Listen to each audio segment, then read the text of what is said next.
we are from small group discussion of B7, and by this opportunity, we will explain to you about the otomycosis. And for further information, you can watch this video until the end.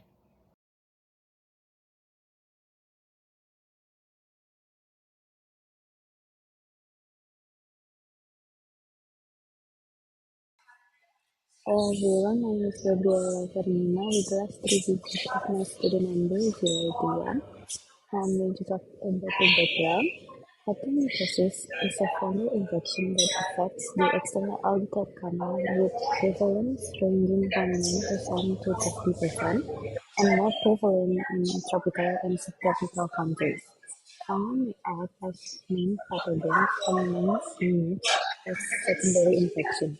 Given that otomycosis is a common infection, this paper aims to give a literature review of otomycosis to increase awareness and educational purpose for both general public and healthcare professionals, regarding signs, symptoms, and predisposing factors. I'm Gusti Krisania Mahaputri with last digits of my student number R143 will continue.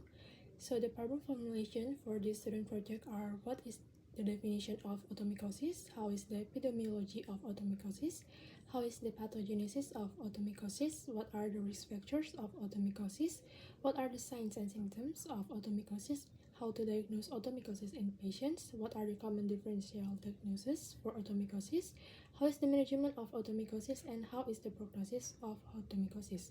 For the purpose, the general purpose of this student project is to know and learn more about otomycosis in general and how to manage patients with otomycosis, with the specific purposes as follows. For the benefit, the theoretical benefit of this student project is to enhance knowledge and inform description about otomycosis to the healthcare providers and public. The practical benefit of this student project is to improve the healthcare providers and public awareness of otomycosis, thus leading to betterment of prevention, diagnosis, and management of otomycosis.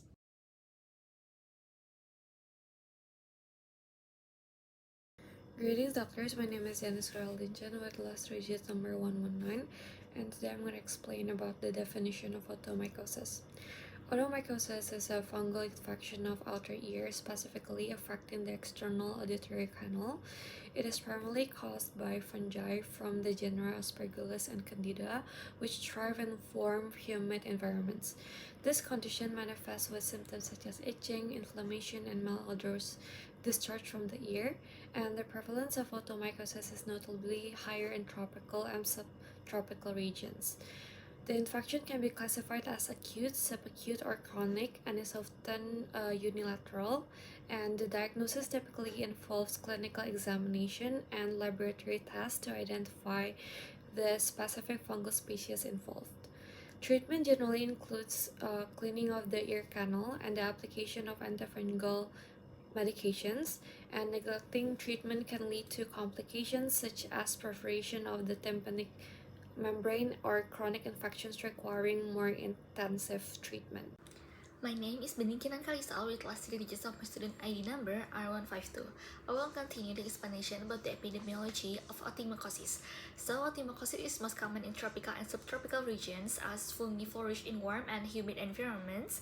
Recent studies indicate that the highest prevalence rates are reported in Southeast Asia, part of Africa, and Central America. It is estimated that approximately 25% of the total cases of ear infection are due to fungi, and the disease was more prevalent in warm and humid climates.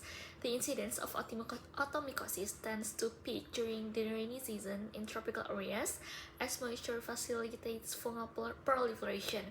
Otomycosis is reported across all age groups, though it appears to be more common in young adults, likely due to increased outdoor and water-related activities. Okay, we'll continue. My name is Putu Pranadea Vidya Sagara with the last 3 digits of my phone number R059.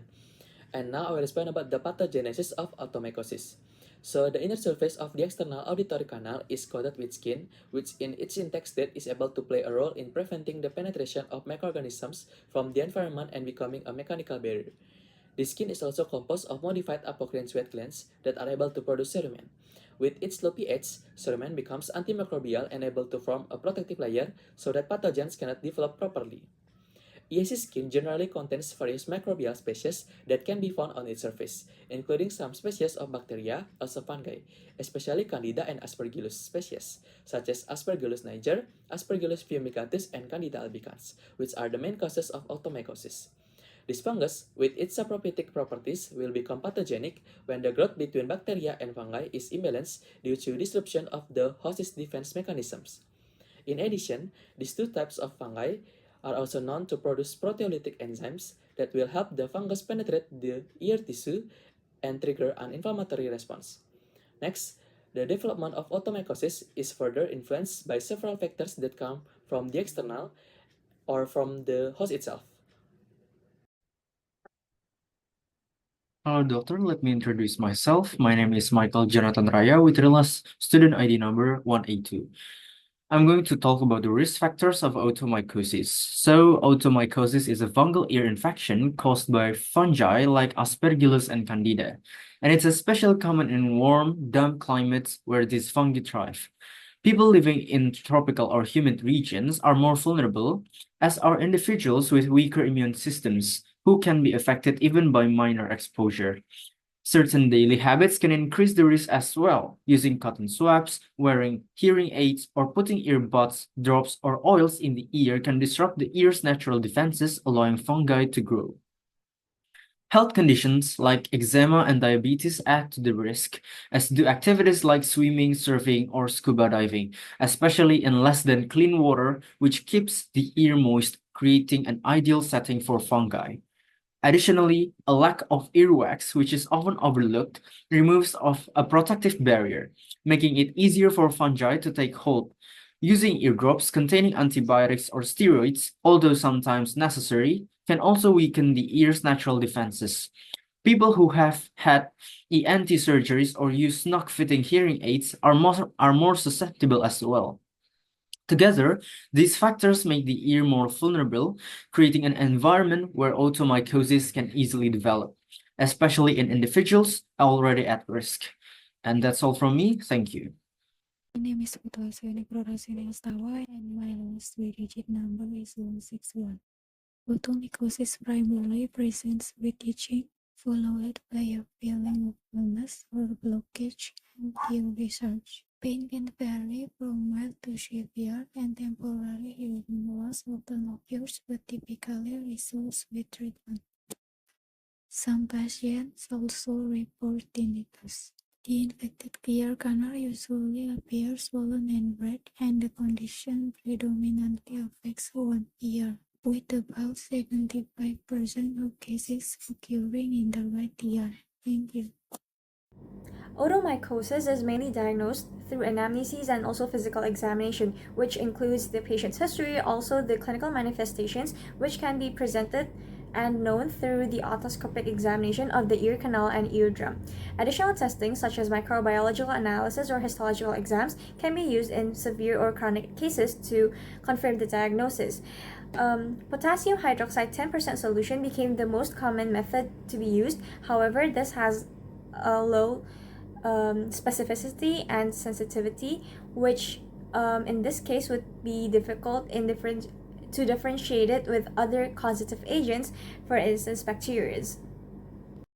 Thank you for the opportunity. My name is Putu Sinthya Harum Rahcetag with 3 last digit of student ID is 018. So now I will present about workup for otomycosis. There are direct physical examination using otoscope will reveal elements and spores of fungi.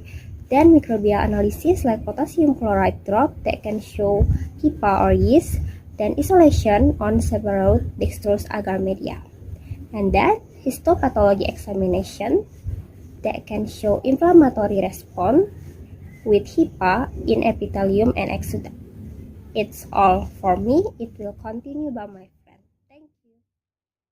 My name is Elisa Dewi with last 3 digits to number of 223. At this moment, I will explain to you about the differential diagnosis of otomycosis. So otomycosis often causes itching, accompanied by clear or yellowish ear discharge, and sometimes pain, which indicates an inflammatory process due to infection in the ear, until the patient has difficulty of hearing. These common symptoms and complaints then give rise to several differential diagnoses that are considered before the diagnosis of otomycosis is finally established. The first one is otitis externa. Otitis externa is an inflammatory condition of the ear canal which extended to the distal part of auricle and the proximal part of tympanic membrane. The inflammatory process in otitis externa can be caused by allergic reactions or infection from bacteria such as Pseudomonas aeruginosa and Staphylococcus aureus. In cases of acute otitis externa, patients will complain of pain on one side of the ear or unilateral, itching, and a feeling of fullness in the ear. The second one is otitis media. Otitis media is an inflammatory condition that occurs in the inner ear, often caused by bacterial infections and respiratory tract infections due to some viruses. Patients with otitis media will complain of pain in the ears, followed by the discharge of white milky ear fluid. This ear fluid will then accumulate in the inner ear canal, causing patients to complain of decreased hearing ability and balance disorders such as dizziness. The third one is nasopharyngeal carcinoma. Nasopharyngeal carcinoma is a malignant tumor that occurs in the ear, nose, and throat. This condition often causing symptoms in the ear, nose, and neurology or nerves. And for the ear, nasopharyngeal carcinoma will cause symptoms such as hearing loss, earache or othalgia, otorrhea, and tinnitus. These symptoms occurs because there is disruptions in the function of the eustachian tube due to the expansion of the tumor that covers the opening of the tube. Maybe that's all from me. Thank you. Hello, my name is Dewa with my last student ID is 098, so I will explain about the management of otomycosis. After a definitive diagnosis of otomycosis is established, the next step is to initiate management. The primary treatment for otomycosis are ear cleaning and the administration of antifungal medication. Ear cleaning is the initial step in the treatment of otomycosis.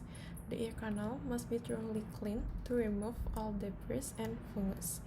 Following this, topical antifungal medication such as nystatin and orazole are applied. Oral antifungal may be prescribed for severe fungal infection or when topical treatments are ineffective. The length of treatment can be differ from case to case. Most people notice improvement within 1 to 2 weeks, but persistent infection might need longer treatment.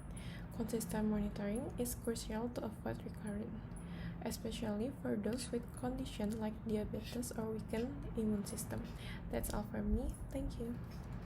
I'm Angelica with last three student number 092 and I will explain the prognosis. Otomycosis generally has a good prognosis with early treatment as 80 to 90% of cases resolve within 2 to 4 weeks using topical antifungals like clotrimazole or nystatin. Good ear hygiene, prompt care, and regular follow-ups improve outcomes and lower recurrence. However, conditions like diabetes, immunosuppression, anatomical issues, and delayed treatment can worsen the prognosis. Managing risk factors such as moisture and ear hygiene is essential to prevent recurrence, making ongoing care vital for higher risk patients.